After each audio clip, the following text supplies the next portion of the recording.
Shri D.K. Murali.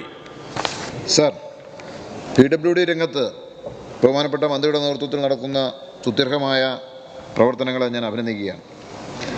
Outer ring റോഡിൻ്റെ തുടർച്ചയായി സംസ്ഥാനത്തിൻ്റെ മറ്റു ഭാഗങ്ങളെ ബന്ധിപ്പിക്കുന്ന പാതകളും വികസിപ്പിക്കേണ്ടത് ആവശ്യമാണ്.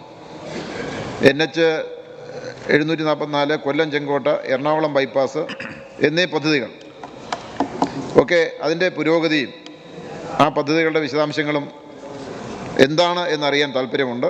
അതുപോലെ തന്നെ ഈ അങ്കമാലി കേശവാസുരം MC റോഡ് 4 വരി പാതയാകുമെന്നൊരു പ്രഖ്യാപനം കേട്ടു. അതിൻ്റെ നിജസ്ഥിതിയും എന്താണ് എന്നറിയാൻ താല്പര്യമുണ്ട്.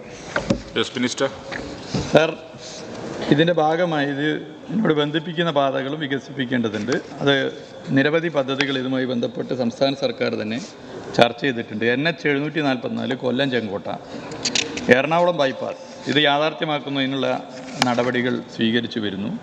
അതുപോലെ തന്നെ ഇവിടെ പറഞ്ഞ MC റോഡിന് സമാന്തരമായി ഗ്രീൻഫീൽഡ് ഹൈവേ, കൊല്ലം ചെങ്കോട്ട പാതയുടെ വികസനം തുടങ്ങിയവ വളരെ പ്രധാനപ്പെട്ടതാണ്. തീരദേശ പാതയും മലയോര ഹൈവേയും ഒരു ഭാഗത്തുണ്ട്.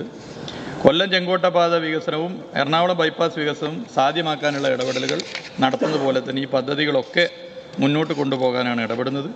കൊല്ലം ചെങ്കോട്ട പാതയ്ക്ക് 317,35,00,000 രൂപയും എറണാകുളം ബൈപ്പാസിന് 424 കോടി രൂപയും സംസ്ഥാന സർക്കാരിന് അധിക ബാധ്യത ആകുമെന്ന കണക്കും ഇപ്പോൾ ഇതിൻ്റെ ഭാഗമായി പുറത്തു വന്നു. എന്തായാലും കേന്ദ്ര സർക്കാരിൻ്റെ എന്ത് സമീപനമാണെങ്കിലും പരമാവധി പദ്ധതികൾ ലഭ്യമാകാനും അത് യാഥാർത്ഥ്യമാക്കുവാനുമുള്ള ഇടപെടലാണ് ഇപ്പോൾ സർക്കാർ നടത്തിക്കൊണ്ടിരിക്കുന്നത്.